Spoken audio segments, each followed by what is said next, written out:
শুভ সকাল বন্ধুরা, কেমন আছো সবাই? আশা করি সবাই খুব ভালো আছো। সবাইকে আমার অনেক ভালোবাসা।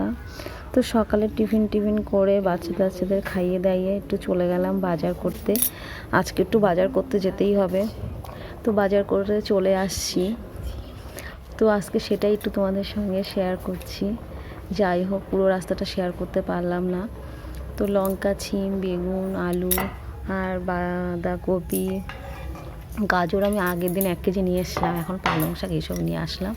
আর মাংস খাবে বলেছিল, তো আজকে মাংস নিয়ে আসলাম। কয়েকদিন ধরে মাছ টাছ খাচ্ছি, ওদের আর মাছ খেতে আর ইচ্ছে করছে না মাছ খেতে। তো যাই হোক, ভাতটা বসিয়ে দিলাম আর মাংসটাকে আমি মশলা মাখিয়ে রেখেছিলাম। আর এখন আমি পালং শাকটা করব শিম দিয়ে আর মটরশুঁটি আর গাজর দিয়ে। তো সেটাই কেটে নিচ্ছি। আর একটু বাঁধাকপি আছে, কাটা বাঁধাকপি অর্ধেক, তো ভাবছি এটাও দিয়ে দিই, কারণ তরকারিটা করলে তো একটু হয়ে যাবে। আর এখন তো শীতের সময় জানো, একটু সবজি খেতেই ভালো লাগে। আর এখন একটু সবজি বেশি করে না খেলে আর কখন খাবো? এখন কত নতুন নতুন সবজি উঠছে। তো যাই হোক, একটু বেশি করে তরকারি রান্না করব। তো এটা দিয়ে দিলাম। তো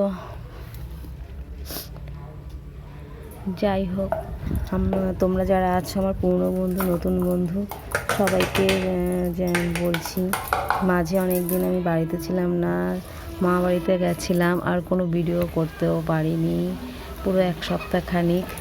তো যাই হোক, তো সবাই যারা আছো সবাই আবার জয়েন্ট হয়ে যেও, ভিডিওগুলো দেখো, কমেন্ট শেয়ার করো, লাইক করো, সাবস্ক্রাইবার করো।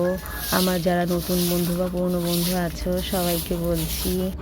তো যাই হোক, এখন রান্না করব, এগুলো ধুয়ে নেব আস্তে আস্তে। একটু পেঁয়াজ রসুনটা একটু কেটে নেবো। আর আজকে অনেকদিন পর একটু মাটির হাঁড়িতেই রান্নাটা করব। আর মাটির উনানে আমি রান্না করতে পারছি না, কারণ একটু এত তাড়াহুড়া হয়ে যাচ্ছে যে সময়ের সঙ্গে আর পারছি না বলে। তো যাই হোক, কিন্তু শীতে আমার এগুলো করতে খুব ভালো লাগে।